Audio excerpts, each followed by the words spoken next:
नमस्कार, मी पंजाब डक राज्यातल्या सर्व शेतकऱ्याला सांगू इच्छितो की राज्यामध्ये 28 आज रात्रीच्या 28 तारीख 29 तारीख आणि 30 तारीखच्या दरम्यान 3 दिवस राज्यात भाग बदलत जोराचा पाऊस पडणार आहे। कुठं रिमझिम पडणार आहे, कुठं शेतातून पाणी बाहेर पडणार आहे, म्हणून हा अंदाज लक्षात द्यायचा।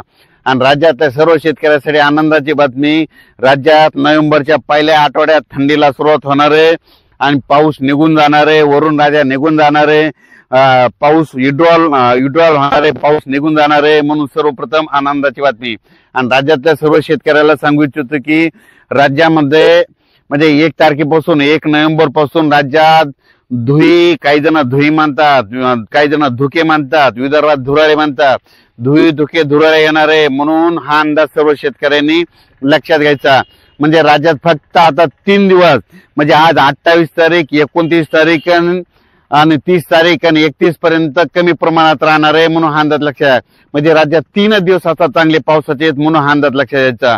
आणि राज्यातल्या सर्व शेतकऱ्याला सांगू इच्छितो की आज रात्रीच्याला नांदेड जिल्हा झालं, हिंगोली जिल्हा झालं, यवतमाळ जिल्हा झालं, अकोला जिल्हा झाला, अमरावती, वर्धा, नागपूर, भंडारा, गोंदिया, चंद्रपूर, यवतमाळ, त्याच्यानंतर लातूर जिल्हा झालं, परभणी जिल्हा झालं, बीड जिल्हा झालं, धाराशिव जिल्हा झालं, संभाजीनगर जिल्हा झालं, त्याच्यानंतर अहिल्यानगर, सातारा, सांगली, सोलापूर, कोल्हापूर, पुणे, कोकणपट्टी पूर्ण सहित मुंबई, त्याच्यानंतर नाशिक, नंदुरबार, धुळे, जळगाव, तसंच संपूर्ण राज्यातले जितके जिल्हे तितक्याच जिल्ह्यामध्ये या 3 दिवसात दररोज वेगवेगळ्या भागात काही ठिकाणी रिमझिम कुठं वाहुणी असा पाऊस पडणार आहे, म्हणून हा अंदाज लक्षात घ्यायचा। राज्यात मध्ये हा पाऊस रात्रीच्याला विजेच्या कडकडाटासह असणार आहे, दुपारनंतर काही ठिकाणी दुपारनंतर सुरुवात होणार आहे आणि सगळ्यात जास्त पाऊस तेलंगणा, आंध्र प्रदेश, कर्नाटक या राज्यात पडणार आहे। तर हा पाऊस येण्याचे कारण सांगतो की काय झालं, राज्याच्या 2 समुद्र आहेत, म्हणजे 2 समुद्र, अरबी समुद्र आणि इकडे बंगालच्या खाडीचा समुद्र, 2 समुद्रामध्ये 2 कमी दाबाचे पट्टे होते। त्या कमी दाबाच्या पट्ट्याचं रूपांतर चक्रीवादळात झालं आणि ते अरबी समुद्रातलं जे चक्रीवादळ आहे ते काय होणार आहे, गुजरातकडे जाऊन तिकडे ओमानकडे जाईल आणि तिकडून स्थिर होणार आहे आणि ते काय होणार आहे उद्यामध्ये 29 तारखेला ते स्थिर होईल। आणि त्याच्यानंतर हे बंगालच्या खाडीचं जे चक्रीवादळ आहे ते आज ते तेलंगणात येणार आहे। तेलंगणातून महाराष्ट्रामध्ये इकडं नांदेड, यवतमाळ हे पट्टा करत पूर्व विदर्भातून ते इकडं छत्तीसगडकडून इकडं आसामकडे जाणार आहे। आसामकडे जात असताना फिरत असताना चक्रीवादळ असं उलट फिरता 2 चक्रीवादळामध्ये बाष्प खेचल्या जाते। त्याच्यामुळे मला महाराष्ट्रामध्ये 3 दिवस आज 28 तारीख 29 आणि 30च्या दरम्यान राज्यात दररोज वेगवेगळ्या भागात पाऊस पडणार आहे, म्हणून हा अंदाज सर्व शेतकऱ्यांनी लक्षात द्यायचा।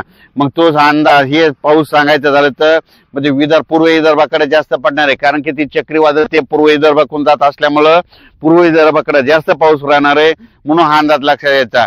उत्तर महाराष्ट्राकडे तिकडे एक चक्रीवादळ अरबी समुद्रात असल्यामुळं उत्तर महाराष्ट्रामध्ये नंदुरबार जिल्हा, धुळे जिल्हा, नाशिक जिल्हा, इगतपुरी, मुंबई, कोकणपट्टीमध्ये त्याच्यामुळे तिकडल्या उत्तर महाराष्ट्राकडे जास्त पाऊस पडणार आहे।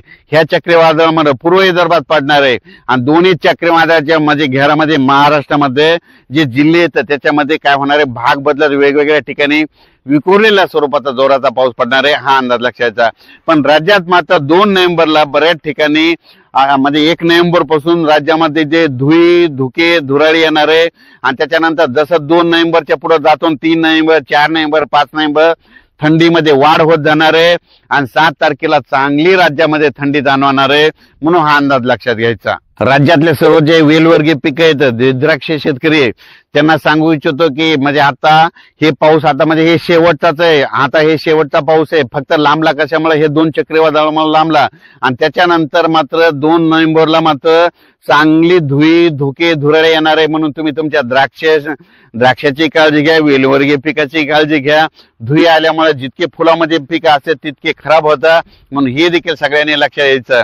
राज्यातल्या सर्व शेतकऱ्याला सांगू इच्छितो की राज्यात फक्त आता 3 दिवस चांगला पाऊस पडणार आहे। 28 तारीख आज रात्री, उद्या 29 आणि 30च्या दरम्यान राज्यात दररोज वेगवेगळ्या भागात वेगवेगळ्या जिल्ह्यात भाग बदलत भाग सोडत कुठं सोडून देखील देणार आहे, काही ठिकाणी पडणार आहे, काही ठिकाणी ओढे नाले देखील वाहणारा पाऊस पडणार आहे, म्हणून हा अंदाज लक्षात घ्यायचा। धन्यवाद।